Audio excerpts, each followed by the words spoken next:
네, YTN 뉴스라이더 날씨부터 알아보겠습니다. 어제에 이어서 오늘도 초미세먼지가 기승을 부려서 공기가 답답합니다.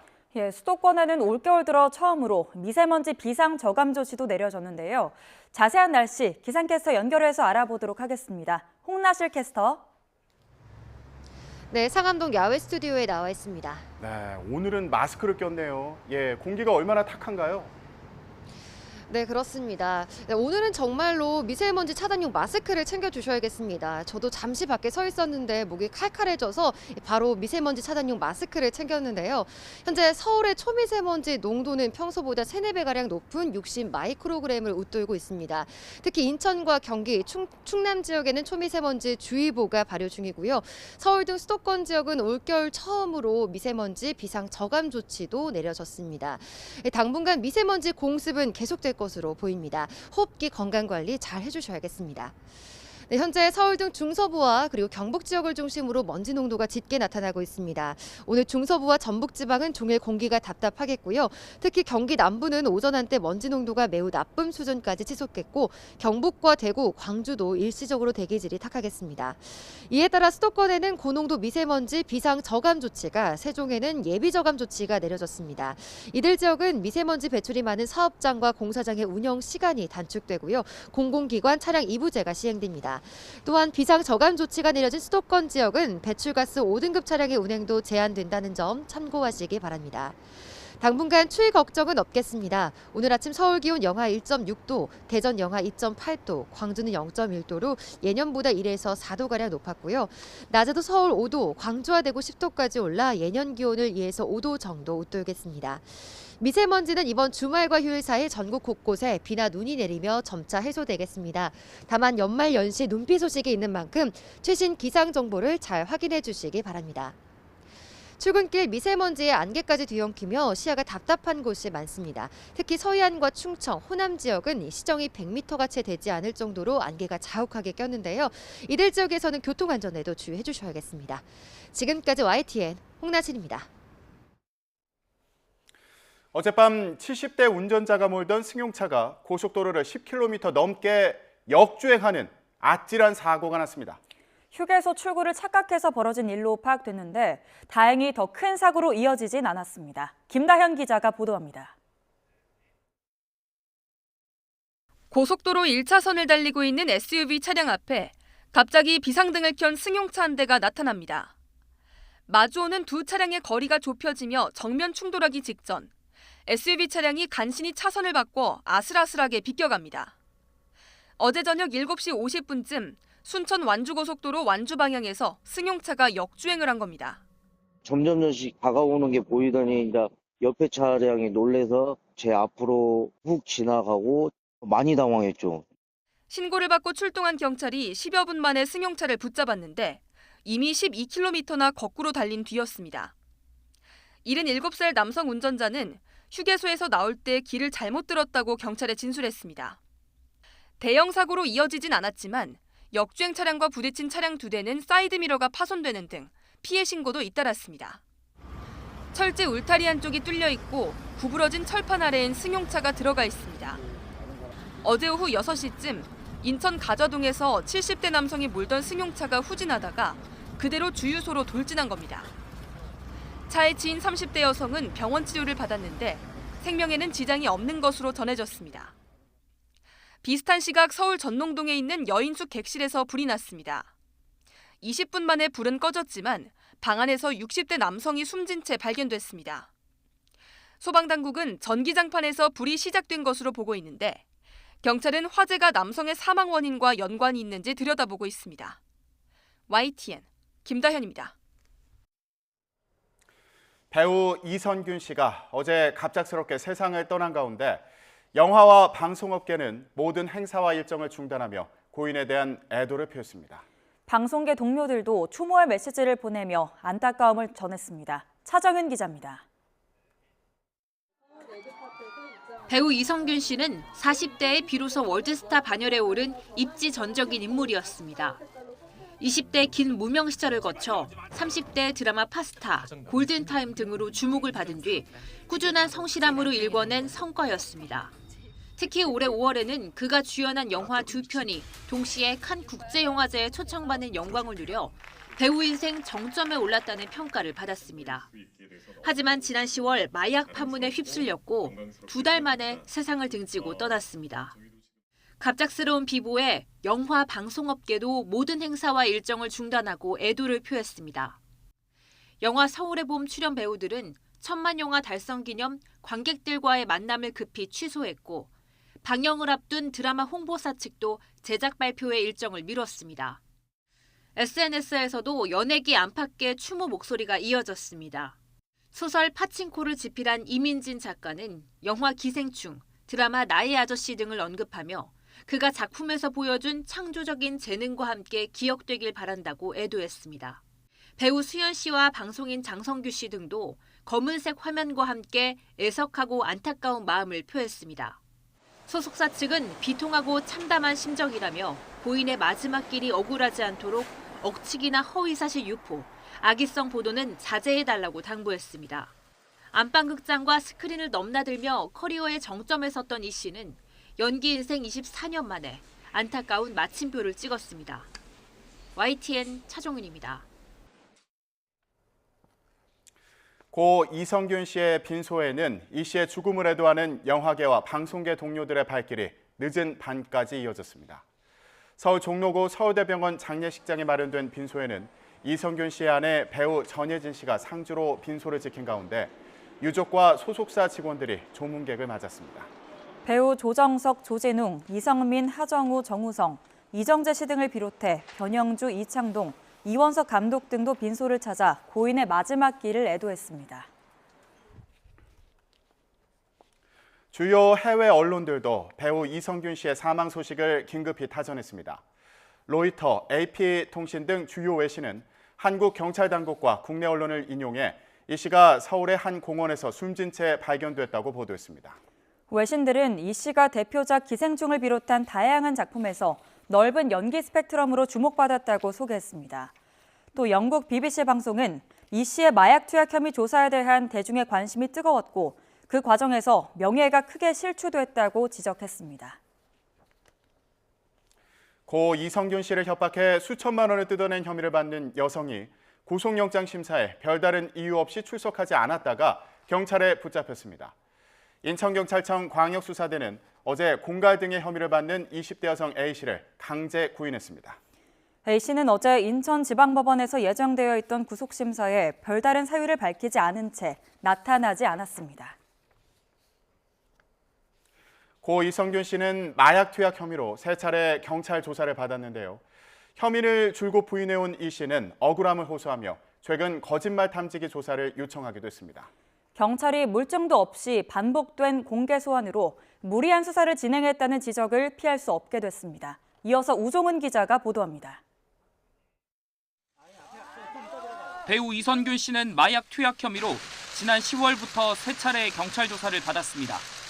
이 씨 마약 투약 의혹이 알려진 건 지난 10월 19일 한 언론 보도를 통해서였습니다. 경찰 관계자 말을 통해 유명 연예인이 내사를 받고 있다는 내용이었습니다. 결국 다음 날 이 씨 소속사가 공식 입장을 내고 8일 뒤 이 씨는 피의자 신분으로 첫 조사를 받았습니다. 지금 이 순간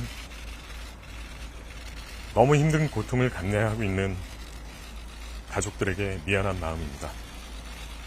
다시 한번 모든 분들에게 진심으로 사과드립니다.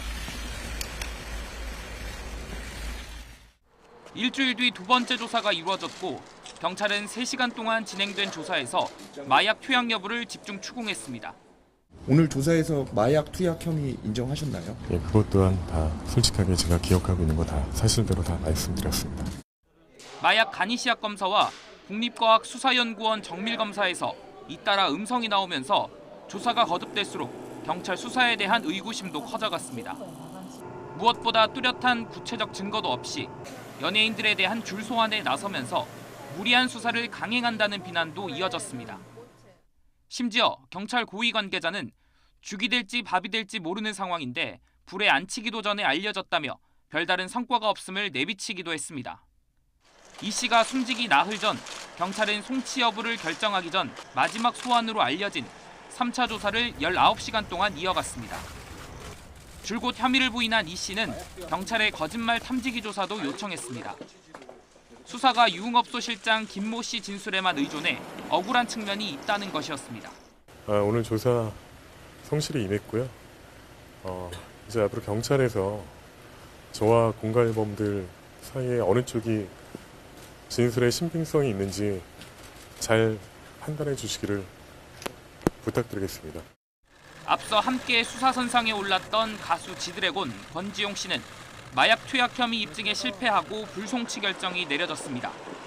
경찰이 물증도 없이 무리한 수사를 진행하며 피의 사실 정보 유출도 막지 못하면서 결국 실패한 마약 수사로 남게 될 전망입니다. YTN 우종훈입니다. 정치권 소식 이어가겠습니다. 오늘 열리는 국회 본회의에서 김건희 여사 주가 조작 연루 의혹과 대장동 50억 클럽 의혹 규명을 위한 이른바 쌍특검 법안이 표결에 붙여질 예정입니다.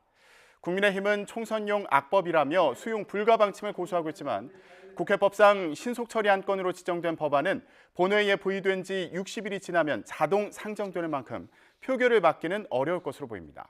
민주당은 오늘 본회의에서 쌍특검 법안은 물론 이태원 참사 특별법 상정도 요구하고 있는데 법안 상정 권한이 있는 김진표 국회의장은 이태원 특별법의 경우 여야의 추가 협의를 주문하고 있습니다. 네, 이렇게 더불어민주당은 검찰 수사가 미진하다며 김건희 여사 특검법과 그리고 대장동 50억 클럽 진상규명을 위한 특검법 등 쌍특검을 밀어붙이고 있는데요. 그렇다면 검찰 수사는 어디까지 이루어진 건지 홍민기 기자가 정리해봤습니다. 먼저 김건희 여사의 주가 조작 연루 의혹은 지난 2009년부터 수입차 판매사인 도이치모터스를 둘러싸고 일어난 시세 조종에 김 여사가 참여했는지가 쟁점입니다. 2021년 수사에 나선 검찰은 권오수 전 회장과 주가 조작 선수 등을 재판에 넘겼지만 이른바 전주 의혹이 불거진 김 여사에 대해선 결론을 내리지 않았습니다. 그 사이 권 전 회장 등 대부분은 지난 2월 1심에서 유죄를 선고받았습니다. 당시 법원은 선수 김모 씨가 투자자문사 임원과 거래 관련 문자 메시지를 주고받은 직후 매도 주문이 이뤄지는 등 김 여사 명의 계좌 3개가 시세 조종에 이용됐다고 판단했습니다.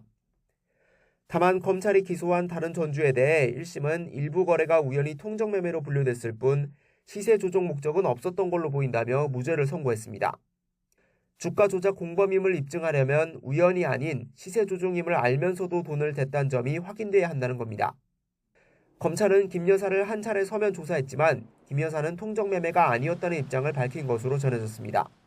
소환 조사한 바는 없고 서면 조사를 했었고 그리고 출석 통보죠. 정확하게 말하면 출석 요구를 한 바는 없는데 소환을 위한 변호사와의 협의는 있었다. 이게 제가 보고받은 내용입니다. 검찰 관계자는 지난 정부 수사팀에서 강도 높은 수사를 벌인 사건이라면서 2심 상황을 지켜보며 면밀하게 조사하고 있다는 원론적 입장을 유지하고 있습니다. 대장동 민간업자들의 로비 대상으로 지목된 이른바 50억 클럽 관련 수사도 수차례 논란을 빚었습니다. 가장 먼저 기소된 곽상도 전 의원은 아들을 통해 받았다는 50억 원이 1심에서 뇌물 혐의 무죄가 선고돼 검찰은 추가 수사를 거쳐 곽 전 의원 부자를 재판에 넘겼습니다. 박영수 전 특별검사도 구속영장이 한 차례 기각되는 우여곡절 끝에 민간업자들에게 19억 원을 받고 200억 원대 금품과 주택을 약속받은 혐의로 구속 기소돼 1심 재판을 받고 있습니다. 다음 수사 대상으로 이재명 대표의 공직선거법 위반 사건에서 이른바 재판거래 의혹을 받는 권순일 전 대법관 등이 거론되었지만 검찰은 2021년 권 전 대법관을 2차례, 홍선근 머니투데이 회장을 한 차례 불러 조사한 이후로는 별다른 진척이 없습니다. 50억 클럽 의혹 전반을 수사한다는 검찰은 관련 인물을 차례대로 수사할 거란 기본 입장을 고수하고 있습니다. 특검법이 국회를 통과해 실제 특검이 출범할 경우 검찰 수사에서 풀리지 않았던 의혹이 해소될 수 있을지 주목됩니다. YTN 홍민기입니다.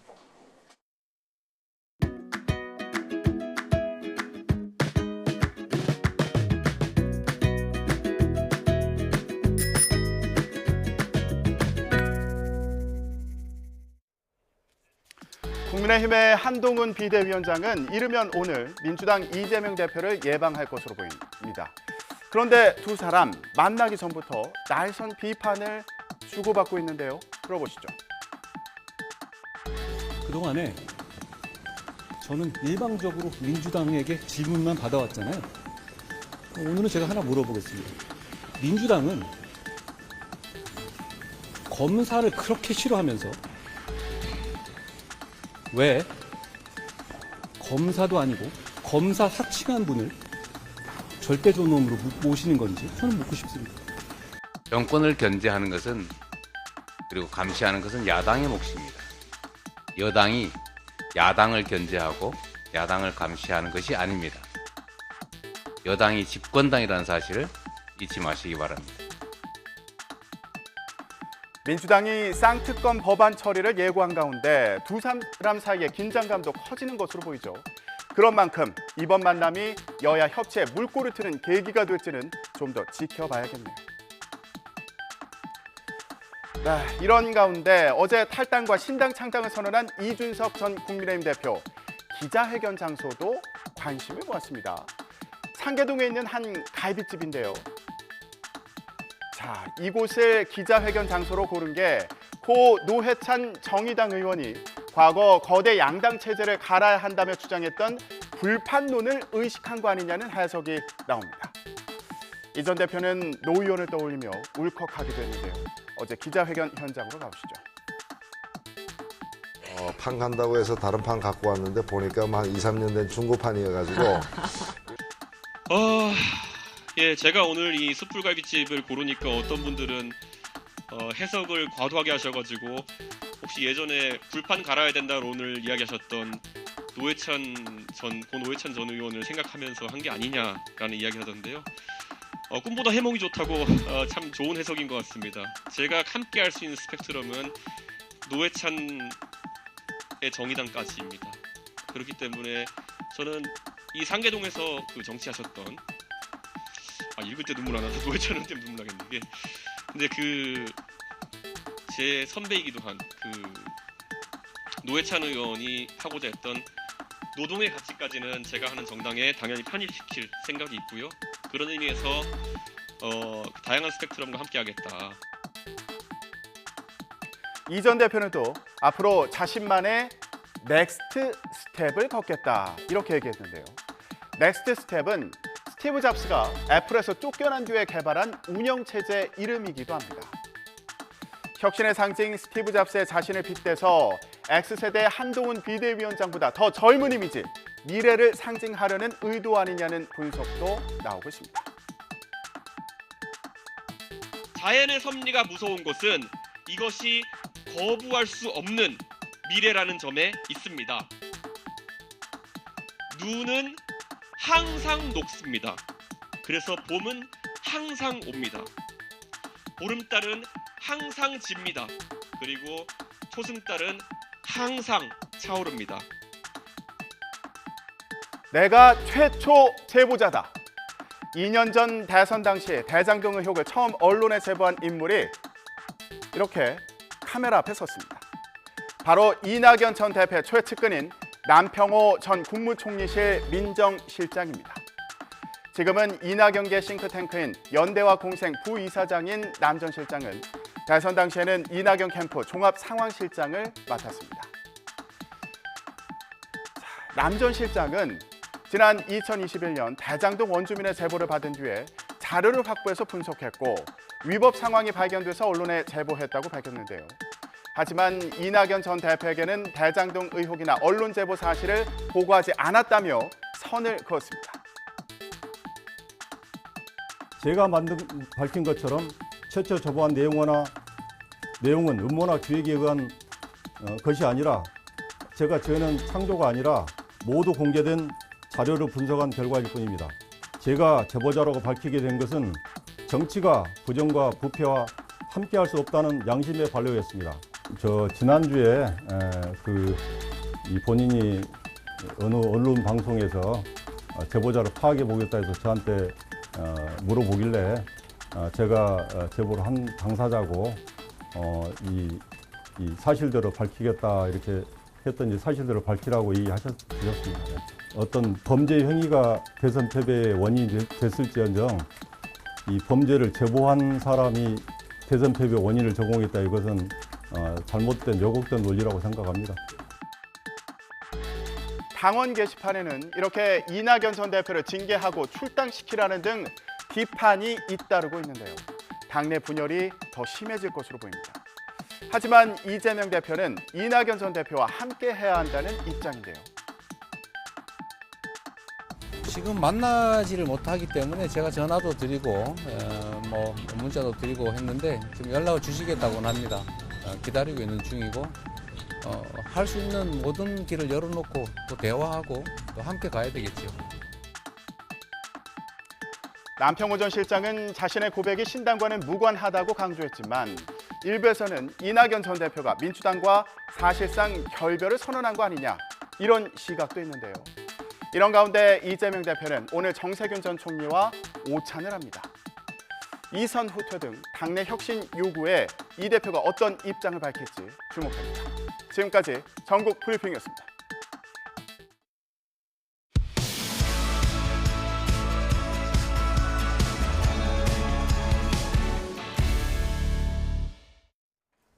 네, 이재명 대표 체제 민주당을 비판적으로 바라보는 이낙연, 정세균, 김부겸, 전직 세 총리의 공동 전선이 부각한 가운데 오늘 이재명 대표와 정세균 전 총리가 오참을 겸한 만남을 갖습니다. 총선을 100여일 앞두고 제1야당의 최대 과제로 떠오른 당 통합의 실타래가 풀릴 수 있을지 최대 분수령이 될 것이란 전망이 나오고 있습니다. 김대겸 기자입니다. 이른바 삼총리 연대설의 한 축인 정세균 전 총리와의 회동을 앞두고 민주당 이재명 대표는 거듭 통합을 강조했습니다. 윤석열 정권의 폭주를 막기 위해서라도 내년 총선에서 무조건 승리해야 하는데 반드시 갈등 봉합이 전제돼야 한다는 겁니다. 내년 총선은 매우 중요한 정치 행사고 또 우리 야당 입장에서는 반드시 이겨야 될 선거여서 혁신과 통합을 통해서 반드시 그 길을 열어야 합니다. 특히 신당 행보를 이어가는 이낙연 전 대표와 연락하고 있고 조만간 만나서 통합의 길을 가도록 노력하겠다며 자세를 낮췄습니다. 앞서 정세균 전 총리는 이낙연 전 대표와 김부겸 전 총리를 잇따라 만나며 당 통합 방안에 대한 의견을 수렴했습니다. 정 전 총리 측은 이번 회동은 통합적 당 운영에 대한 이재명 대표의 의지를 확인하는 자리가 될 것이라면서도 이 대표의 자기희생적 결단 없이는 당 분열을 수습하기가 쉽지 않을 것으로 보고 있다고 밝혔습니다. 다만 민주당 중심의 반윤석열 연합을 만들어내기 위한 산통의 과정이라고도 설명했는데 이 같은 인식은 김부겸 전 총리도 공유하고 있는 것으로 전해졌습니다. 이낙연 대표께서 지금 여러 가지 처한 처지 내용을 정확히 판단하시고 그래도 총선을 우리가 통합과 안정이 그리고 또 혁신이라는 이런 게 어우러져야만. 하지만 이낙연 전 대표는 이재명 대표 사퇴를 전제로 한 통합비대위를 요구하고 있어 접점을 찾기가 쉽지 않을 것이란 분석이 많습니다. 특히 김부겸 전 총리를 만나 자신의 당권과 대권 포기를 전제로 신당 합류를 제안한 것으로 확인되면서 당 분열의 원심력은 더 커진 상황입니다. 적절한 상황이 조성되지 않는다면 모임도 어려워질 거라는 뜻도 되고요. 네, 뭐가 적절한 것이냐, 의미 있는 자리가 돼야 한다는 뜻이겠죠. 네. 당내 비주류 의원 모임인 원칙과 상식도 탈당 가능성을 완전히 배제하지 않고 있습니다. 불출마보다 더 좋은 게 일단 지금 당장 필요한 것은 통합비대위 구성을 위한 당대표직의 사퇴, 이게 훨씬 더 중요한 문제거든요. 이낙연 전 대표와 당내 비주류 의원들이 제시한 연말 시한이 임박한 상황에서 이번 정세균, 이재명 두 사람의 회동이 제1야당의 통합과 분열을 결정할 최대 분수령이 될 거란 전망입니다. 사법 리스크와 계파 갈등, 제3지대 신당설이라는 삼중파고의 갈림길에서 통합을 위한 이 대표의 결단에 관심이 쏠리고 있습니다. YTN 김대겸입니다. YTN 뉴스라이더 함께하고 계십니다. 한 가족의 모습 보이시죠? 딸아이의 피아노 연주회를 기념해서 주말 외식을 나온 건데요. 그런데 잊지 못할 일이 발생했습니다. 밥을 먹고 집에 가기 전에 화장실에 들어가다가 한 남성과 부딪히는 사소한 일이 벌어졌는데요. 곧바로 미안하다고 사과를 했습니다. 그런데 뭐에 그렇게 화가 났을까요? 부딪힌 상대는 들고 있던 음료를 쏟고 잔을 던지는 등 위협적인 행동을 이어갔습니다. 알고 보니 이렇게 난폭한 행동을 하던 남성은 가족의 식사를 마치고 나온 유명 패밀리 레스토랑의 직원이었습니다. 너무 황당한 일이죠. 매장에 항의를 해봤지만 범조와 본사의 대응도 그리 적절하지는 않았습니다. 윤홍선 기자가 단독 취재했습니다. 가족과 함께 외식을 마치고 복도로 나온 김모 씨. 화장실을 가려고 문을 밀다가 안에 있던 누군가와 부딪힙니다. 김 씨가 고개 숙여 미안하다고 사과했지만 화장실에서 나온 남성. 갑자기 음료를 바닥에 쏟아버립니다. 이어 들고 있던 플라스틱 잔을 땅에 던져버립니다. 바닥에 부딪힌 잔은 그대로 튕겨 김 씨 가슴을 가격합니다. 다가오는 남성을 가족들이 막아서자 이제는 가족에게도 바짝 붙으며 위협합니다. 그렇게 한참을 노려본 뒤 돌아가면서도 분이 풀리지 않은 듯 벽을 강하게 발로 차고 사라집니다. 그 근처를 다시는 못 가겠다. 갔다가 혹시 마주치면은 뭔가 봉변을 당할까봐. 애들은 많이 놀래가지고 그런 얘기 많이 해주고 나쁜 사람은 경찰 아저씨가 잡아가야 되는데. 그런데 알고 보니 이 남성, 김 씨 가족이 방금 식사를 마친 스테이크 전문 유명 패밀리 레스토랑에서 일하는 직원이었습니다. 김 씨는 매장을 찾아가 점주에게 항의했지만 돌아온 답은 개인 사이에 벌어진 다툼이니 잘 풀라는 것이었습니다. 어이없는 답변에 본사에 사과와 재발 방지를 요구했지만 한 달 넘도록 답은 오지 않았습니다.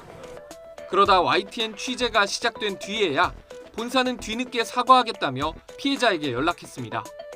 본사 측은 문에 부딪혀 순간적으로 화가 난 직원이 실수를 했다며 재발 방지를 약속했습니다. 본사는 담당 매장 직원, 점주, 그리고 본사 CS 담당자에 대해 징계위원회를 진행할 것이며 김 씨의 고소장을 접수한 경찰은 가해자를 폭행 혐의로 입건하고 최근 한 차례 소환 조사를 마쳤습니다. 마약에 취해 20대 여성을 차로 들이받고 도주했던 압구정 롤스로이스 사건.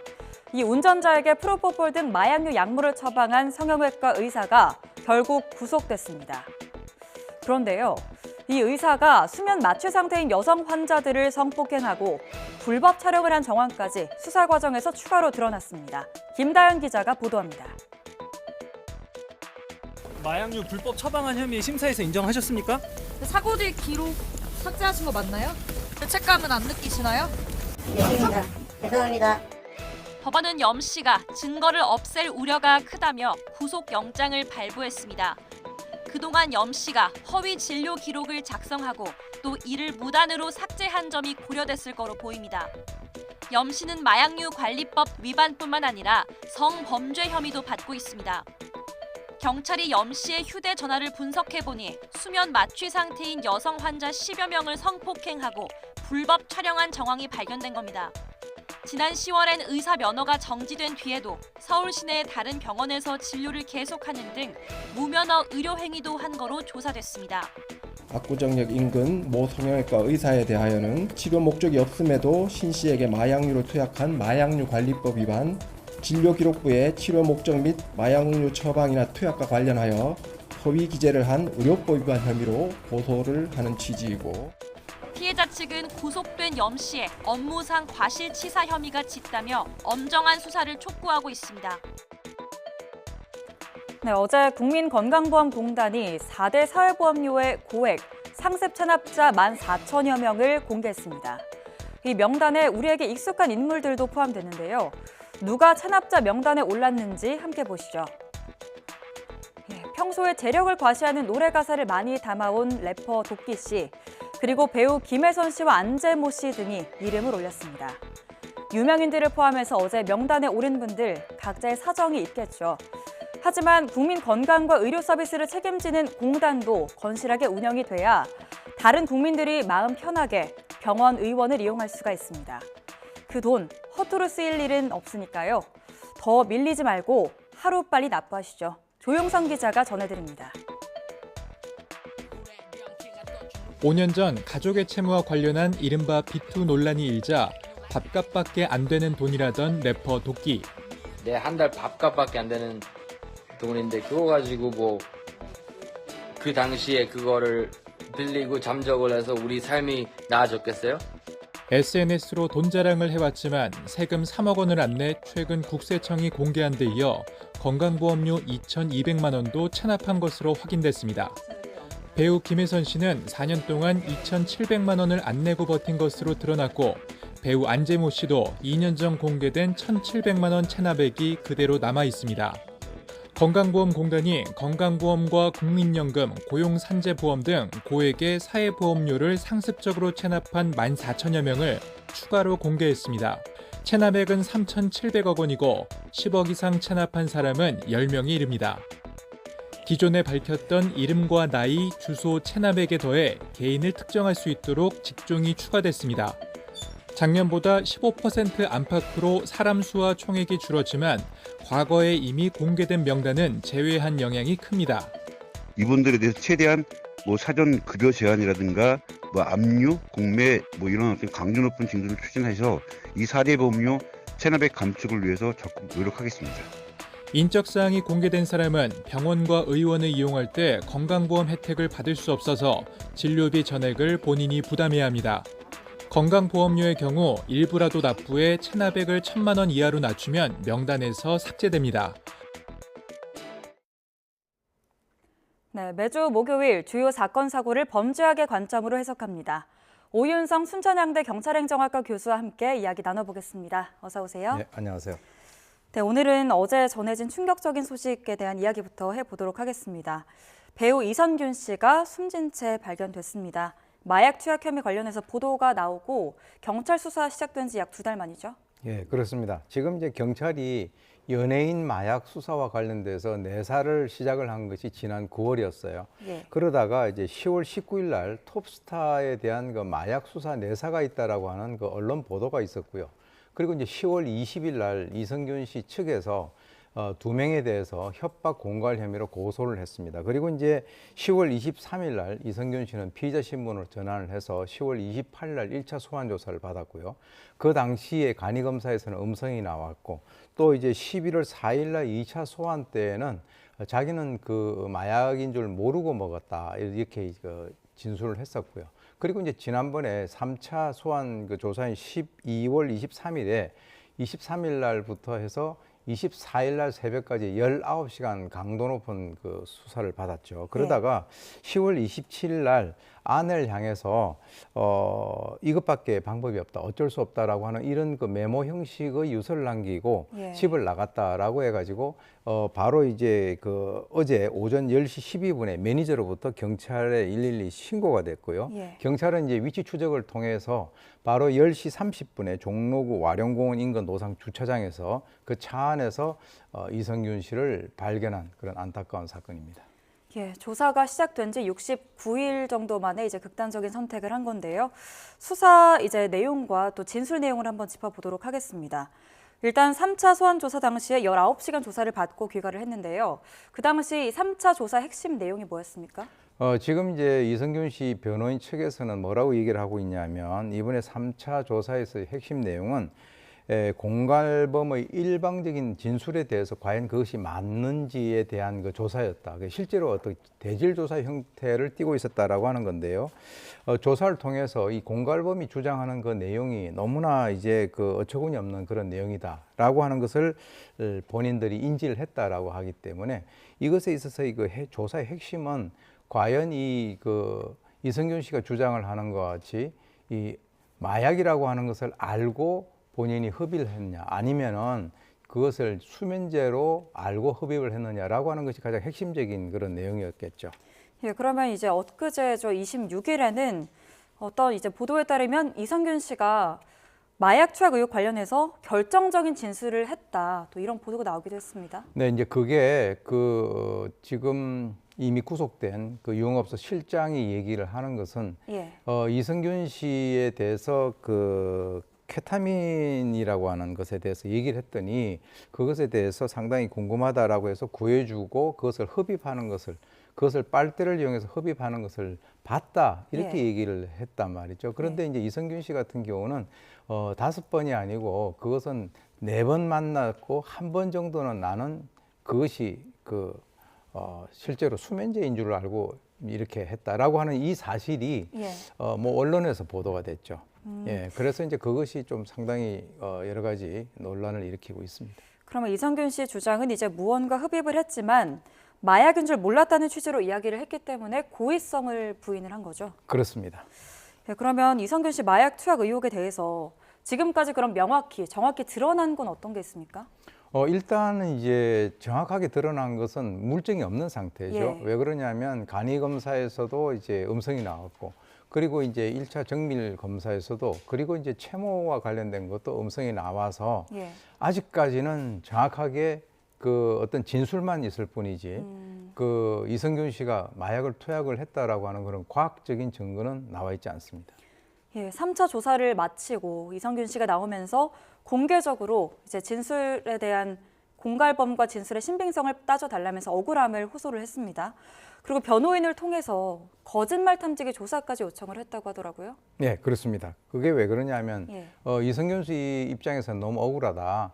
그렇기 때문에 지금 이제 이렇게 얘기를 했죠. 자기와 공갈범 사이에 있어서의 그 진술의 신빙성이 과연 어디에 있는가에 대해서 경찰 수사를 통해서 좀 더 밝혀달라, 부탁드린다라고 했기 때문에 아마 이성균 씨 입장에서는 그 나름 상당히 그 억울한 그런 점이 많았던 것으로 보입니다. 근데 사실 거짓말 탐지기 조사라는 거는 원래 법정에서는 큰 효력이 있진 않잖아요. 그렇습니다. 그러면 그거를 요청했다는 거는 그만큼 이제 억울함을 호소하기 위한 거였다고 봐야 될까요? 통상적으로 이제 그 거짓말 탐지기의 증거 능력이라고 하는 것은 법정에서 인정이 되지는 않지만 그리고 이제 두 사람 사이에 있어서 진술의 다툼이 있을 때 한쪽에서 거짓말 탐지기 조사까지 해달라라고 요구를 하는 것은 그만큼 본인이 상당히 억울하기 때문에 그것에 대한 어떤 과학적인 증거에 대한 도움을 받겠다라고 하는 그런 의미로 해석을 할 수 있겠죠.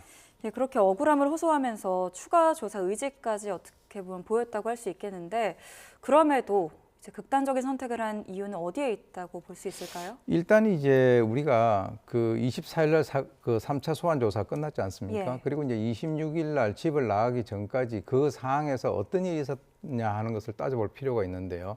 아까 말씀드렸듯이 뭐 언론에서 이제 이 빨대를 이용해서 흡입을 했다라고 하는 그런 보도가 하나 있었고 또 이제 한 그 유튜브 매체에서 지금 구속당한 그 유흥업소 실장과 이성균 씨가 통한 그 내용이 녹취록이 이제 몇 개가 이렇게 공개가 됐습니다. 근데 그 사실은 그것이 이제 가장 그 사이에 있었던 큰 변화고요. 그것보다도 이제 지금까지 이성균 씨가 지속적으로 얘기했던 것이 가족들한테 상당히 미안하다라고 하는 얘기를 계속 했었고 또 이제 이성균 씨가 상당히 그 어떤 정점에 올라 있는 그런 상태이기 때문에 그동안에 많은 영화, 드라마 같은 것들이 지금 현재 그 어떤 개봉이 되려고 그러다가 도중에 그만됐고요. 그리고 이제 또 광고 문제라든가 이런 것이 있지 않겠습니까? 그러니까 이제 그런 것과 연관돼서 본인이 거기에 대한 어떤 위약금 문제라든가 또 무엇보다도 이성균 씨의 이미지가 아주 다정한 가정적인 아빠 이런 이미지가 이번 그 사건으로 인해서 상당히 그 어떤 무너졌기 때문에 그것을 아마 개인적으로 상당히 좀 괴로워했던 것이 아닌가라고 생각이 듭니다. 여러 가지 심리적인 이제 요인이 있을 것으로 추정이 되는데요. 이성균 씨가 사망하기 전날이죠. 그제 그 말씀하신 것처럼 유튜브 채널에 녹취록이 공개가 됐습니다. 근데 이거에 대해서 너무 지나친 자극적인 사생활 노출이다라는 비판이 있습니다. 그런 그 의견들이 이제 상당히 있는 그런 편인데요. 실제로 이제 그쪽에서 얘기하는 즉 그 유튜브 매체에서는 사실 그 죽음이라고 하는 것은 매우 안타까운 일이긴 하지만 이런 방식으로서 회피를 하는 것은 바람직하지 않다. 이제 이렇게 입장을 밝혔고요. 그리고 이제 이성균 씨에 대해서는 이게 뭐 피해자가 아닌 게 아니냐라고 해서 그쪽에서 나름대로 자기들의 어떤 주장을 펼치고 있는 그런 상황입니다. 그동안 어쨌든 이 문제에 대해서 경찰이 또 3차례 조사를 해왔고요. 1차, 2차에 비교해서 3차가 매우 길게 진행이 됐습니다. 이런 진행되는 여러 과정에서 심리적인 압박도 좀 극단적 선택에 영향을 줄 수 있을 거란 해석이 있는데 어떻게 보세요? 저는 개인적으로 그렇게 보지 않는 이유 중에 하나가 이번에 이제 경찰 같은 경우는 19시간에 있어서 사실은 밤샘 조사지 않습니까? 그런데 그때 당시에 실제로 이제 수사를 하는 데 있어서 밤샘 조사를 하게 된다면 그 어떤 피의자의 동의라든가 이거 없이 강제적으로 하게 되면 그 문제가 되기 때문에 동의를 받았다라고 알려져 있고 또 이제 변호인의 입회 하에서 있었고 또 이성균 씨가 그 조사를 받고 나오면서 한 얘기가 정말 그쪽이 협박범하고 자기의 어떤 진술의 신빙성에 대해서 뭔가를 좀 정확하게 좀 파악을 해달라 이렇게 그 얘기를 한 것으로 봐서는 네. 경찰은 이제 강압 수사는 없었다라고 하는 그런 입장이고요. 저는 이제 어떻게 생각하냐면 사실은 지난번에 10월 19일 날 내사가 진행되고 있는 사항에 대해서 보도가 됐지 않습니까? 그 당시에 경찰에서는 좀 불만 섞인 목소리를 냈었어요. 마약 수사와 관련돼서 내사 정보가 알려지게 된다면 전략이 노출돼서 향후 수사에 어려움이 있다. 그렇기 때문에 저는 이 경찰뿐만 아니라 경찰도 뭐 약간의 어떤 그 비난 가능성은 있지만 언론도 이 사건에 대해서는 자유스러울 수가 없다. 왜 그러냐면 실제로 마약 관련돼 가지고 어떤 첩보가 있다면 그 사람에 대해서 수사를 갖다 하는 것은 경찰의 가장 기본적인 임무가 되겠고요. 특히 이번 같은 경우는 양측의 진술이 엇갈리는 사항이기 때문에 이번에 이제 3차 소환 조사 같은 경우는 어떤 그 협박 사건에 있어서 피해자 조사를 갖다 받은 것이거든요. 그렇기 때문에 그것을 바로 이제 경찰에 대한 비난과 연결시키는 것은 조금 무리가 있다라고 봅니다. 네, 이 애초에 마약 관련 보도와 수사가 시작되면서 이성균 씨 외에 가수 지드래곤 씨도 또 언급이 됐지 않습니까? 결국에는 무혐의 처분을 얼마 전에 받기는 했는데요. 이렇게 초기 단계에서부터 내사 대상자들의 이름이 이렇게 거론되는 것도 문제가 있죠. 그건 당연히 문제가 있죠. 경찰도 뭐 누가 그걸 갖다가 흘렸는지 그건 저는 잘 모르겠습니다만 경찰의 입장에서도 내사를 하고 있는데 그 사실이 언론을 통해서 밝혀진다라고 하는 것은 사실은 이제 수사를 하는 입장에서는 상당히 그건 차질을 빚을 수밖에 없는 그런 상황이거든요. 그래서 지난번에 국가수사본부에서도 그와 관련돼서 언급을 했는데 아니 이게 정말 밥인지 죽인지 뒤죽박죽이 돼버렸다라고 하는 그런 사안이니까 사실 이 사건 같은 경우는 내사와 관련된 그 보도가 나온 그 인천 지역에 있는 뭐 언론 매체 거기에서부터 사실은 좀 일이 꼬이기 시작했다라고 저는 개인적으로 봅니다. 그러니까 마약 수사가 어쨌든 제보를 통해서 시작이 되는 거긴 하지만 이름이 거론되는 게 어쨌든 문제가 크게 될 수 있는 거죠. 그렇죠. 아마 이제 이번 같은 경우는 이 그 지드래곤이라든가 이성균 씨 같은 경우도 유명 연예인이다라고 하는 그런 것에 관련돼서 언론에서 상당히 관심을 가지고 아마 그것에 대해서 뭔가 취재를 갖다 했었던 것으로 보입니다. 예, 그럼 결국에는 일단 이성균 씨가 사망했기 때문에 관련해서 뭐 공갈 관련 내용이나 마약 관련해서 진행되던 수사는 종결이 되는 건가요?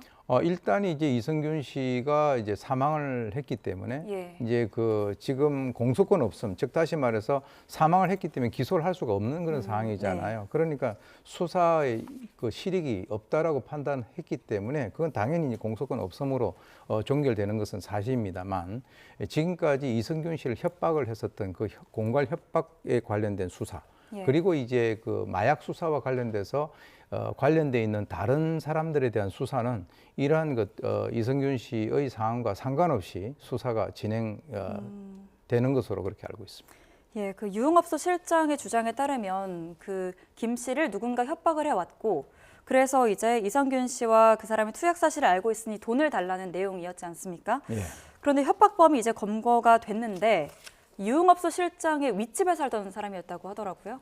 상당히 좀 충격적입니다. 그게 왜 그러냐면 지금 이제 지난번 10월 20일 날 이 2명을 고소했다는 것이 유흥업소 실장과 바로 이 사람인데요.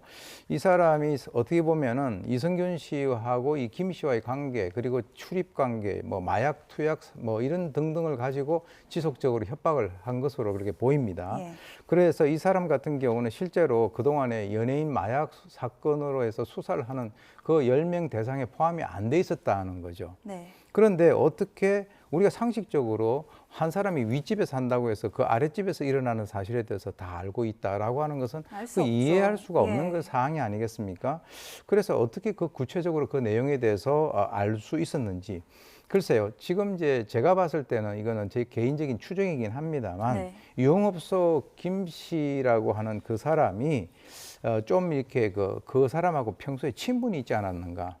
그래서 여러 가지 자기 나름대로 과시하기 위해서 자기 입으로 떠들었던 그런 내용들을 통해서 그 사람이 그 어떤 내용들에 대해서 알고 그리고 이제 좀 추가적으로 뭔가 협박을 한 것이 아닌가 이런 생각이 제가 듭니다.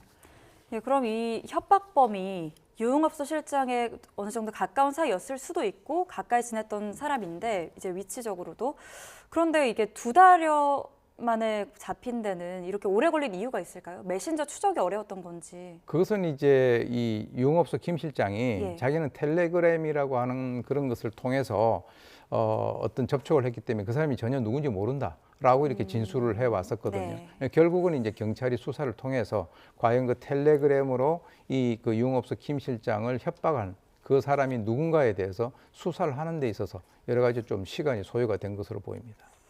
예, 그러면 어느 정도 이제 이 두 사람이 공범일 가능성도 좀 열어놔야겠죠? 그렇습니다. 이 공범일 가능성 서로가 다 이제 알고 짜고 이제 협박을 하는 그런 식으로 우리가 볼 수는 있는데 예. 일단 그 유흥업소 김 실장이라고 하는 구속된 이 사람 같은 경우는 텔레그램으로 이제 그 교류를 했기 때문에 누군지 모른다라고 예. 얘기를 했고요. 그리고 인천 경찰청 관계자 같은 경우도 이 실장 김 씨와 그리고 이 A 씨 간의 협박과 갈치 공모 정황이라고 하는 것은 아직까지는 없다라고 얘기를 하고 있기 때문에 예. 이것은 이제 추가적인 그 경찰의 수사를 통해서 만약에 공모가 있는지 아니면 공모가 없는 상태에서 그 A 씨라고 하는 사람이 독자적으로 그런 어떤 협박을 했는지 그 수사 과정을 통해서 밝혀져야 될 것으로 봅니다. 예, 앞으로 어떻게 될지 더 지켜봐야 할 것 같습니다. 네, 오늘 말씀은 여기까지 듣겠고요. 우울감 등 좀 말하기 어려운 고민이 있거나 그런 어려움을 겪는 주변에 지인이 있을 경우에 이제 자살 예방 한라인 희망의 전화 이런 곳으로 전화를 해주시면 24시간 내내 전문가 상담이 가능하니까요. 꼭 참고해 주시기 바랍니다. 네, 지금까지 순천향대학교 경찰행정학과 오윤성 교수님과 함께 이야기 나눠봤습니다. 고맙습니다. 네.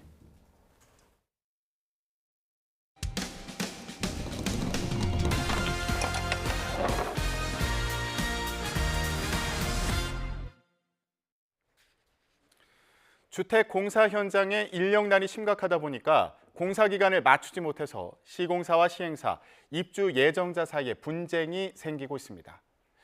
인력난은 주택 품질 저하로 이어질 수 있어서 걱정인데요. 인력난 올해보다 내년에 더 심각해질 것으로 전망되고 있습니다. 제보는 Y 이승윤 기자입니다. 서울 송파구청 로비 100여 명이 부실 시공을 질타하는 팻말을 들고 돌발 시위를 벌입니다.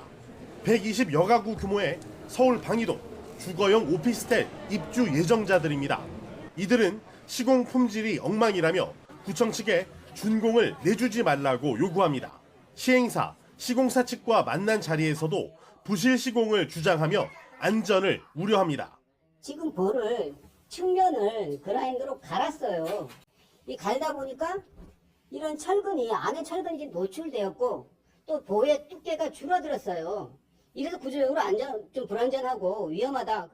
시공사 측은 전국적으로 공사 현장 인력이 부족해 5개월 정도 공정이 늦어졌다고 해명합니다. 입주하실 날짜에 따라서 그 전에 공사를 빨리 끝내놨어야 되는 건 맞고요. 미시공이 된 부분, 뭐 여러 가지 있는 부분은 지금 근데 이제 생각보다 너무 이제 작업자 수배도 너무 힘들고 이런 부분 여러 가지 전국의 공사 현장이 다 좀 늦어진 부분이 많아서 실제로 전국 건설 현장의 인력은 지난해부터 16만 5,700명이 부족했고 올해는 16만 9,600명 부족한 것으로 집계됐습니다. 게다가 내년에는 17만 명을 넘어설 전망입니다. 문제는 이런 공사 인력 부족이 주택 품질 저하로 이어질 수 있다는 점. 서류만 완벽하면 그냥 넘어가는 페이퍼 관련된 품질 관리 체계보다는 실제 시공품 또 현장 중심의 품질 관리 체계로 가야 되는데 그러려면 인력과 예산이 당연히 더 많이 들겠죠. 수도권보다는 지방, 대형 업체보다는 중소업체의 공사 현장에서 인력난이 심화할 수밖에 없습니다. 전문가들은 공사 현장의 구조적인 인력난 문제가 해결되지 않으면 새해에도 시공사, 시행사, 입주 예정자 간 불화가 심화하는 요소로 작용할 수 있다고 경고하고 있습니다. YTN 이승윤입니다. 구인난을 겪는 건 식당과 호텔도 마찬가지입니다. 일할 사람 찾기 어렵다고 호소해온 식당에는 내년부터 외국인 근로자 채용이 허용되고요. 호텔 업계도 객실 청소와 식당 보조 등의 외국인 채용이 허용될 것으로 보입니다. 김평정 기자가 전해드립니다. 코로나19로 끊겼던 손님이 돌아오면서 호텔 등 숙박업소를 찾는 수요가 급증하고 있습니다. 2020년 2천만 명으로 급감한 국내 객실 숙박 인원은 지난해 4,400만 명으로 2배 이상 늘었습니다. 그런데 객실을 청소할 인력은 턱없이 부족한 상태입니다. 숙박업 같은 경우에도 이제 매일매일 이제 청소를 해야 하지 않겠습니까? 청소 인력들이 사실은 수시로 필요하고 그 수시로 필요한데 그 인력이 부족하다 보니 청결의 문제도 좀 생길 수도 있고. 이런 인력난 호소를 반영해 호텔과 콘도업에도 비전문 취업 비자로 들어오는 외국인 채용이 허용될 전망입니다. 객실 청소와 함께 직영으로 운영하는 식당의 보조 업무로 외국인 취업 허용이 검토되는 것으로 알려졌습니다. 콘도업계에 대해서도 내국인의 구인 수요를 대체하지 않는 범위 내에서 현장에서 필요로 하는 외국 인력 수요를 충분히 담을 수 있는 합리적인 외국 인력 활용 방안을 검토하고 있습니다. 앞서 지난달 허용 방침이 발표된 음식점업과 마찬가지로 적용 지역을 한정한 시범사업 형태로 우선 추진될 가능성이 큽니다. 소상공인들은 외국인 채용이 허용되는 업무가 고질적인 내국인 기피 분야인 만큼 앞으로도 적용 대상이 더 확대되길 기대하고 있습니다. 3D 업종은 내국인들이 되게 싫어하기 때문에 일할 사람이 없어요. 그래서 외국인을 쓸 수밖에 없는 상황이기 때문에 이거에 대해서는 사회적으로 좀 많이 좀 긍정적인 평가를 해주시면 감사하겠습니다. 다만 노동계는 내국인의 재취업기를 막을 수 있고 이주 노동자의 권리 보장 역시 미흡하다며 반대하는 입장입니다. 정부는 인력난에 시달리는 업종을 계속 파악해 고용 허가제를 확대 적용하는 방안을 검토할 계획입니다. YTN 김평정입니다. 아이를 낳으면 집을 살 때 1%대 금리로 최대 5억 원까지 빌려주는 신생아 특례 대출이 내년 1월부터 시행됩니다. 무주택 출산 가구의 내 집 마련 기회를 만들어주고 얼어붙은 부동산 시장에 활기를 더할 정책이 될 수 있을지 관심이 모아지고 있습니다. 윤혜리 기자가 보도합니다. 정부가 내년 저출산 극복을 위한 신생아 특례 대출에 27조 원을 투입합니다. 아이를 낳으면 1%대 저금리로 주택 구입 자금을 빌려주는 정책으로 다음 달 29일부터 신청해봤습니다. 지원 대상은 대출 신청일을 기준으로 2년 내 출산한 무주택 가구입니다. 부부 합산 연소득이 1억 3천만 원 이하, 자산은 4억 6,900만 원 이하여야 합니다. 전용 면적 85제곱미터, 9억 원 이하 집을 살 때 최대 5억 원까지 대출을 받을 수 있습니다. 부부 합산 연소득에 따라 최저 1.6%, 최대 3.3% 금리가 적용됩니다. 올해 1월 1일 이후 태어난 신생아 출산 가구와 입양 가구 모두 지원 대상이 되며 아이를 낳았다면 혼인신고를 하지 않아도 가능합니다. 전세자금 대출의 경우 보증금이 5억 원 이하 주택에 대해서 최대 3억 원까지 연소득에 따라 1.1%에서 3% 금리로 돈을 빌릴 수 있습니다. 연 5%에 달하는 시중은행 대출 금리의 절반 수준으로 신혼부부 전용 주택 구입자금 대출 연소득 기준보다도 조건이 대폭 완화됐습니다. 저출산 대응을 위한 부동산 정책은 이뿐만이 아닙니다. 내년 3월부터는 태아를 포함한 신생아 출산 가구에 연 7만 가구가 우선 공급됩니다. 전문가들은 고금리 장기화로 얼어붙은 부동산 시장에 거래를 촉진하는 매개체가 될 수 있을 걸로 기대하고 있습니다. 2년 이내에 신생아를 지금 출산할 예정인 부부들을 대상으로 공급할 예정인데 이것은 주택을 구매하는 것뿐만 아니라 전세 자금에도 대출이 될 예정이고요. 대출 DSR 규제 예외 적용이 되기 때문에 역시 부동산에 대한 수요는 또 증가할 수가 있다. 다만 출산을 기준으로 정책이 이루어지다 보니 부부 중 한 사람이 주택을 보유하고 있으면서 정책 지원을 받기 위해 혼인신고를 하지 않는 부작용이 나타날 가능성도 우려됩니다. YTN 윤혜리입니다. 10년 이내 은퇴를 앞둔 우리나라 2차 베이비부머 직장인 가운데 절반가량은 필요한 은퇴 자금의 절반도 준비하지 못했다고 생각하는 것으로 조사됐습니다. 미래에셋 투자와 연금센터가 낸 보고서를 보면 1968년부터 1974년 사이 출생한 직장인 2,000명 가운데 90%가 10년 안에 현재 직장에서 퇴직할 것이라고 응답했습니다. 다만 재취업에 자신이 있다고 답한 비율은 30%에도 미치지 못했습니다. 은퇴자산 준비와 관련해 응답자의 48.3%는 필요한 은퇴 자금의 절반도 준비하지 못했다고 답했고 80% 이상 준비했다고 답한 응답자는 13.3%에 불과했습니다. 성탄 전날 미국에서 14살 소년이 친누나에게 총을 쏴 숨지게 했습니다. 형제 사이의 말다툼이 비극으로 번진 건데요. 싸움의 이유는 누구의 선물이 더 많은가였습니다. 류재복 기자가 보도합니다. 미국 플로리다주에 사는 14살 다마커스 콜리는 가족과 함께 성탄 선물을 고르려 상점에 들렀습니다. 상점에서 다마커스와 한 살 위 형의 말다툼이 시작됐습니다. 다마커스가 형의 선물이 더 많다며 불만을 터뜨렸기 때문입니다. 둘의 싸움은 할머니 집에 가서도 이어졌는데 급기야 다마커스가 권총을 들고 형을 위협하기에 이르렀습니다.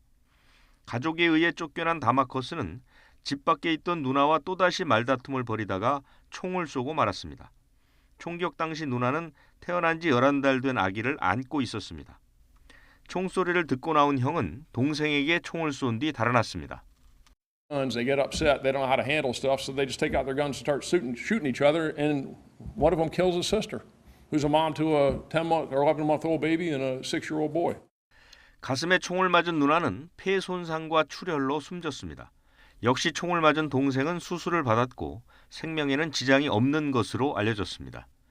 경찰은 누나를 숨지게 한 다마커스는 1급 살인과 청소년 총기 소지 혐의로, 형은 살인 미수 등의 혐의로 기소했습니다. YTN 유재복입니다. 애플이 특허권 침해 분쟁으로 수입이 막혔던 애플워치를 미국 안에서 계속 판매할 수 있게 됐습니다. 미 연방순회항소법원은 현지 시각 27일 국제무역위원회의 일부 애플워치 제품에 대한 수입 금지 명령을 관련 소송이 진행되는 동안 중지한다고 결정했습니다. 뉴욕 증시는 이 결정을 애플의 승리로 평가하면서 마시모의 주가가 장중 4% 넘게 떨어졌습니다. 가자지구 전쟁을 둘러싸고 주변국들의 설전도 갈수록 험악해지고 있습니다. 튀르키예 에르도안 대통령이 네타냐후 이스라엘 총리를 나치 독일의 히틀러에 비유하며 비난하자 네타냐후 총리는 에르도안 대통령을 쿠르드족 학살자라며 맞받았습니다. 기정훈 기자가 보도합니다. 설전의 포문을 연 건 레제프 타이프 에르도안 튀르키예 대통령입니다. 줄곧 팔레스타인을 지지해온 에르도안 대통령은 베냐민 네타냐후 이스라엘 총리를 나치 독일의 독재자 아돌프 히틀러에 비유했습니다. 이스라엘에서 나치 수용소가 보인다며 가자지구의 현 상황을 히틀러의 홀로코스트에 견주었습니다. 이스라엘을 지원하는 미국 등 서방에도 날을 세웠습니다. Batı'dan alıyor destekleri. Amerika'dan her türlü destek geliyor. Ve bütün bu desteklerle 20 bini aşkın Gazze'liyi bunlar ne yaptılar? Öldürdüler. 에르도안 대통령은 앞서 이달 초엔 네타냐후 총리를 슬로보단 밀로셰비치 전 세르비아 대통령에 빗대기도 했습니다. 인종청소 반인류 범죄 혐의로 국제형사재판소의 재판을 받은 밀로셰비치처럼 네타냐후도 전쟁 범죄자로 재판받을 것이라고 말했습니다. 네타냐후 총리도 듣고만 있지 않았습니다. 네타냐후 총리는 성명에서 에르도안 대통령은 쿠르드족 학살을 자행하고 자신을 반대하는 언론인을 투옥한 것으로 세계 기록을 보유했다면서 도적성을 설교할 자격이 가장 없는 인물이라고 받아쳤습니다. 베니 간츠 전 이스라엘 국방장관도 소셜미디어에서 에르도안 대통령의 발언은 현실을 노골적으로 왜곡하고 홀로코스트의 기억을 모독하는 것이라고 규탄했습니다. 또 하마스는 비열한 학살을 자행한 조직이라며 하마스의 위협을 제거하는 것은 실존적 필요성이며 비교할 수 없는 도덕적 명령이라고 강조했습니다. YTN 기정훈입니다. 이스라엘의 공격을 받는 가자지구의 위생 여건이 나빠지면서 질병이 크게 늘고 있는 것으로 나타났습니다. 세계보건기구 WHO는 가자지구의 전염병이 급증세를 보인다며 지난 10월 중순 이후 설사 환자가 10만 명을 넘었다고 밝혔습니다. 또 지난 21일 기준으로 호흡기 감염은 15만 건을 넘어섰고 뇌막염과 피부 발진, 수두를 포함해 간염이 의심되는 황달 증세도 보고됐다고 설명했습니다. WHO는 질병이 늘어난 이유로 피란민 과밀화와 열악한 위생 여건을 꼽았습니다.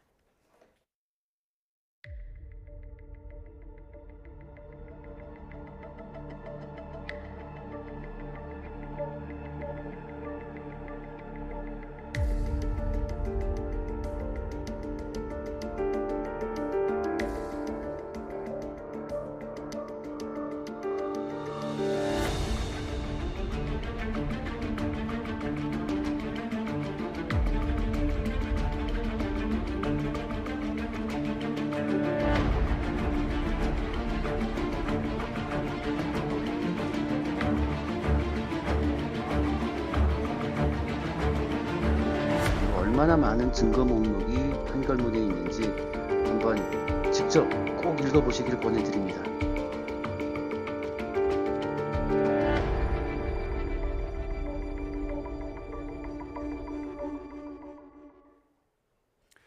여신도들을 성폭행, 강제추행한 혐의로 재판에 넘겨진 JMS 정명석 총재가 1심에서 징역 23년을 선고받았습니다. 재판부는 정 씨가 손바닥으로 하늘을 가리려 한다며 꾸짖기도 했다고 하는데요. 정 씨 측은 형량이 너무 무겁다며 즉각 항소했습니다. 관련 내용 자세히 알아보겠습니다. 반 JMS 단체 엑소더스의 전 대표 김도형 교수와 얘기 나눠보겠습니다. 네, 교수님 안녕하세요. 안녕하세요. 네. 자, JMS 정명석의 1심 재판 결과가 나왔죠. 징역 23년이 선고됐습니다. 이게 양형위원회 기준은 넘는 결과지만 검찰이 구형했던 30년에는 또 못 미치는 결과여서요. 예, 어떻게 보셨어요?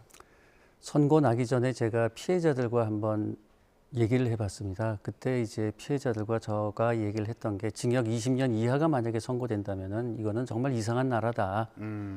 그리고 징역 25년 이상이 선고가 되면은 재판부에 감사 편지라도 쓰는 게 어떻겠냐 이런 말을 했었는데 예. 딱 그 사이에 형량이 선고가 됐네요. 이게 현장의 반응이 어땠는지도 궁금한데. 현장에서는 징역 23년이 선고되는 순간에 JMS 신도들의 장탄식이 그냥 법정에 가득 찼고 법원 밖에서는 뭐 신도들의 절규, 비명소리 그리고 또 마이크 스피커를 동원을 해서 아주 격정적으로 재판부를 비판하는 기자회견을 갖기도 했었고 예. 그래서 경찰 버스가 6대가 그날 동원이 됐습니다. 법원 현장에. 또 저도 대전에서 오랫동안 살았지만은 법조 그 길에 양측에 자동차가 불법 주차가 빼곡히 된 건 전 처음 봤습니다. 그러셨군요. 올해 정명석 씨 나이가 78세. 23년형을 다 살고 나면은 101살이 되는 거잖아요. 예. 자, 정명석 씨 측에서는 형이 무겁다, 과도하다 이러면서 바로 항소했다고 하더라고요. 항소할 일을 하지를 말아야죠. 죄를 안 지었으면 되는 문제인데 본인은 형량이 높다고 생각할지 모르겠지만 과거 15년 전에 기소될 때는 공소 사실이 10개 정도였습니다. 이번에는 공소 사실이 범죄 사실이 24개입니다. 그러면 단순히 계산해도 징역 20년은 나와야 된다라고 저희는 생각을 하고 예. 거기에 무고죄가 추가가 되어 있고 또 누범 기간에 저지른 범죄고요. 예. 그래서 결코 그 형량이 저희는 높다고 생각하지는 않습니다. 더더군다나 지금 피해자들이 지금 정명석은 벌써 항소를 했는데 예. 검찰이 항소를 하지 않으면은 형량이 더 높아질 수가 없습니다. 그렇게 돼 있어서 형량이 오히려 낮아질 수가 있기 때문에 예. 이제 검찰이 항소하지 않으면은 JMS 변호인 측에서는 2판 4판이라는 식으로 피해자들을 더욱더 괴롭힐 것이기 때문에 피해자들이나 저나 검찰이 꼭 항소를 해 주시기를 그래야 이 피해자들에 대한 2차 가해가 덜 할 것이다. 예. 그래서 꼭 검찰에서 검찰에서 항소를 해 주시기를 바랍니다. 예. 정명석 씨 측에서는 벌써 이제 항소를 한 상황이고 만약에 검찰에서 항소하지 않는다면 형이 낮아질 가능성도 있고 또 피해자들에 대한 2차 가해가 특히 우려되는 상황이어서 그렇죠. 예. 피해자들이 고소를 취해야 하면은 이제 형량이 낮아질 게 분명하니까 그렇게 포기하도록 만들기 위해서 2차 가해가 어마어마하게 가해지지 않을까 그렇게 염려를 하고 있습니다. 예. 자, 법정에서 재판부가 손바닥으로 하늘을 가리듯 사건 범행을 모두 부인하고 반성하는 태도를 보이지 않았다. 이런 취지로 이제 지적을 했다고 전해졌는데 그러면서 동시에 피해자 인신공격과 또 무고죄 고소 등 사건 범행에 대해서 반성을 않고 기피 신청을 남용해서 재판을 지연했다. 정당한 형사사법권 행사를 방해했다. 예. 이거 제대로 반성하고 있지 않은 것 같다. 이런 부분도 꽤 세게 지적을 한 것 같아요. 그럼요. 그래서 손바닥으로 하늘을 가리려고 한다라고 했는데 그렇게 피해자를 비방하면서 홍콩 피해자가 범죄 현장에서 녹음한 파일이 조작된 거다, 짜집기다, 날조다 이렇게 비난을 했었지만은 재판부는 국과수 의견을 받아들였고요. 예. 그리고 또 아이폰 경우에는 녹음을 하게 되면은 일시와 장소까지 함께 저장이 됩니다. 예. 그래서 국과수에서 이 파일은 전혀 조작된 흔적 찾을 수 없다라고 했었고 그 녹음 파일이 피해자의 증언과 일치했었고요.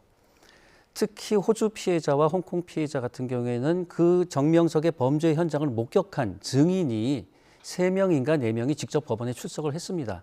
그래서 그 홍콩 피해자와 호주 피해자가 피해자의 몸에 정명석이 손을 대는 걸 내가 직접 목격했다라는 증인까지 나서서 증언을 했었고요. 예. 지금도 무죄 주장을 하고 있습니다만은 정명석의 변호인은 16명이었습니다. 예. 그중에 대한민국 최대 로펌 중에 하나인 광장까지도 그렇게 강력하게 정명석의 무죄를 주장을 했는데 피해자들이 거짓 주장을 한다면은 한 사람당 8시간이 넘는 증인 신문을 하면서 16명의 변호인들이 그 거짓을 못 밝혀냈겠습니까?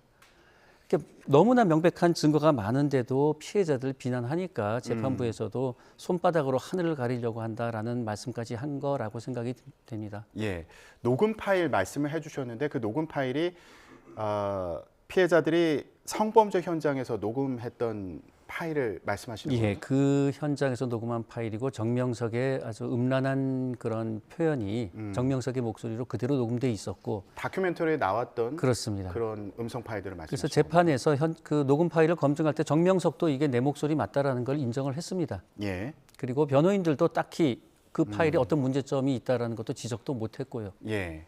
그런 부분이 이번 판결의 결정적인 증거가 된 것으로 보인다. 그렇게 생각합니다. 예. 자, 결과 듣고 나서 피해자들은 어떤 반응을 보이던가요? 피해자들은 아까 말씀드린 대로 20년, 25년 그 차이가 있었는데 그래서 아쉬움 반, 만족스러운 거 반. 그래도 어쨌든 모든 공소 사실이 유죄로 인정된 것은 반깁니다만은 예. 형량은 조금 아쉽다라는 생각도 하고 있고 예. 특히 홍콩 피해자 같은 경우에는 징역 23년을 선고를 듣자마자 바로 이제 울음을 터뜨렸었죠. 아유, 예. 그 홍콩 피해자 같은 경우에는 다큐멘터리에서 얼굴도 공개하고 또 상당한 스트레스를 호소하지 않았습니까? 예. 지금은 좀 괜찮아졌나요? 지금은 이제 홍콩에서 안정된 직업을 찾아서 근무를 하고 있습니다. 그리고 홍콩의 출판사에서 책 출간을 제안을 해서 지금 원고가 거의 완성이 된 걸로 제가 들었습니다. 이제 예. 교정 보는 작업하는 중이고 예. 그래서 홍콩에서 책이 출간된 이후에는 이제 한국에서도 책을 출간을 할 예정이고요. 이번에 선고 때문에 그 홍콩 피해자가 이모와 남자친구를 대동해서 한국으로 입국을 했었습니다. 그래서 징역 23년 선고 후에 탈퇴 신도들이 한 30명이 파티룸을 빌려서 피해자에게 감사 인사를 전하면서 또 감사패도 전달을 했고요. 그래서 그 피해자의 이모님이나 남자친구도 어느 정도 위로가 되지 않았을까 그렇게 생각을 합니다. 예, 그 출간을 준비하고 있는 책은 이 피해 내용이 담긴 피해 내용도 걸까요? 들어가 있고 어떻게 전도가 됐고 세세하게 아마 적은 걸로 알고 있습니다. 예, 또 다른 피해자를 막기 위한 노력이군요. 그렇습니다. 예, 그 피해자 향해서도 협박이나 압박이 이어졌다고 들었는데 어떤 상황이었나요? 피해자에 대한 비난이 가장 심했죠. 특히 피해자의 얼굴을 공개하고 유튜브에다가 이름을 공개하고 돈을 뜯어내기 위해서 거짓 주장을 한다. 심지어는 홍콩 피해자의 어머니까지 거론을 하면서 홍콩 피해자의 어머니가 교단으로 전화를 했었다. 그래서 김도형은 나에게 10억을 주기로 약속을 했는데 너희들은 나에게 얼마를 줄 것이냐. 이렇게 홍콩 피해자의 어머니가 전화를 했다라는 말도 안 되는 비난도 해대고 그래서 그게 여성으로서 견디기가 보통 어려운 일이 아니었겠죠. 이번 재판의 피해자가 3명이었던 건가요? 이번 선고난 사건은 3명입니다. 그러면 이 JMS 사건이 주목을 받으면서 또 다른 피해자들도 모였잖아요. 그 피해자들이 몇 명인 거죠? 지금 선고난 사건의 3명의 피해자고 지금 현재 수사 중인 사건이 18명의 피해자가 있습니다.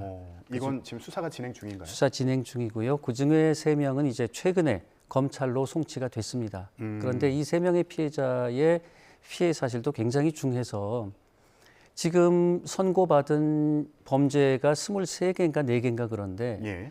지금 송치된 피해자 3명에 대한 그 정명석의 범죄 사실도 20개가 넘는 걸로 알고 있고 특히 그중에는 정명석이가 성폭행 피해자를 뭐 반강제로 월명동으로 불러서 내가 언제 너 성폭행했냐 성폭행한 적 없다라고 각서를 써라 하면서 온갖 욕설과 비난과 저주를 퍼부어서 그래서 이 부분은 또 강요죄로 형사 입건이 돼서 조만간 아마 기소될 때 강요죄도 예.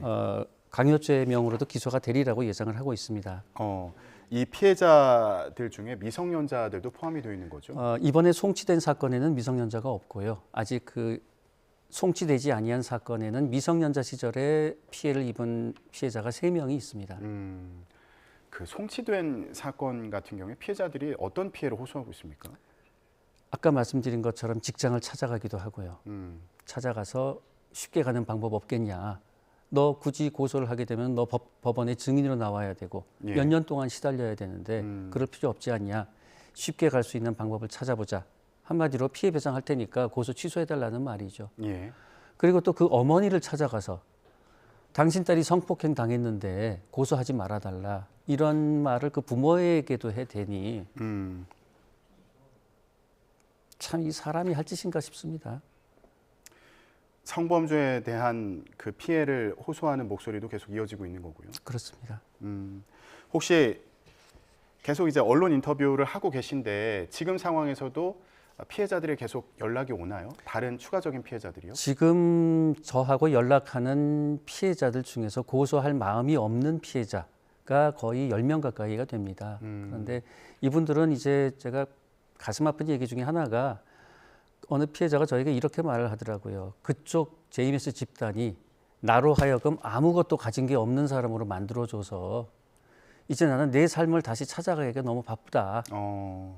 이런 얘기를 들으면 참 마음이 아프더라고요. 예. 피해자들에 대해서 JMS 측에서 이제 압박을 가하고 있다는 부분도 지적을 해주셨는데 JMS 사건을 폭로한 다큐멘터리 나는 신이다의 제작 PD를 JMS 측에서 뒷조사하고 있다 이런 얘기를 들으셨다고 말씀하셨어요. 이게 무슨 상황입니까? 참 이게 무슨 마피아 영화에나 나올 스토리인데 최근에 밝혀진 사실이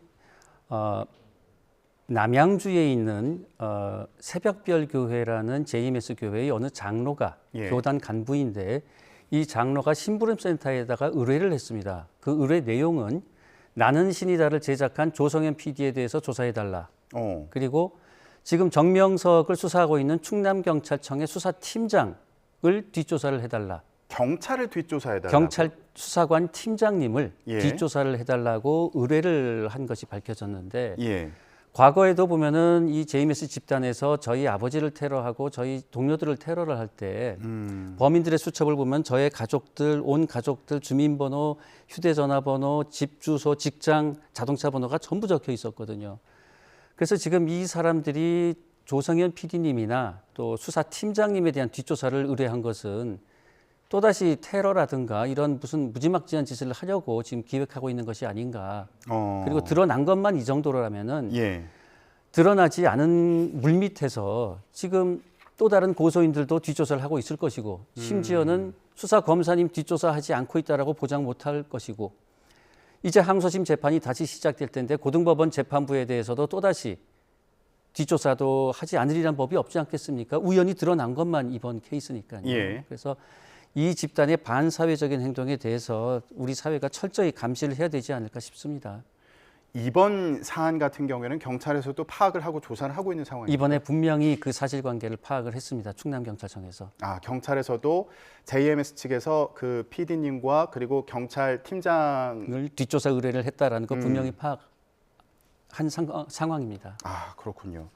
근데 이게 그냥 뒷조사에서 끝나는 게 아니라 뭔가 이전에 교수님 아버지에게 그러니까요. 했던 것처럼 그런 테러를 가하려고 했던 거 아니냐 이런 우려가 있는 상황이라는 말씀이시고. 그리고 실제로 과거에도 정명석이 해외 도피를 하게 된 게 성폭행 피해자가 탈퇴를 했을 때 납치를 하다가 그러다가 이제 사회 문제가 된 거거든요. 예. 교수님은 괜찮으세요? 저 같은 경우에도 뭐 이미 작년에 저희 집사람 사무실을 찾아와서 당신 남편을 말려라. 그렇지 않으면 우리도 참지 않겠다. 그리고 뭐 인터넷에서는 김도형 칼로 썰어버리겠다. 이런 협박을 여러 번 받아서 저도 지금 신변 보호를 받으면서 경찰이 제공한 스마트워치를 착용하고 있습니다. 지금도 손목에 차고 계신 거죠? 예.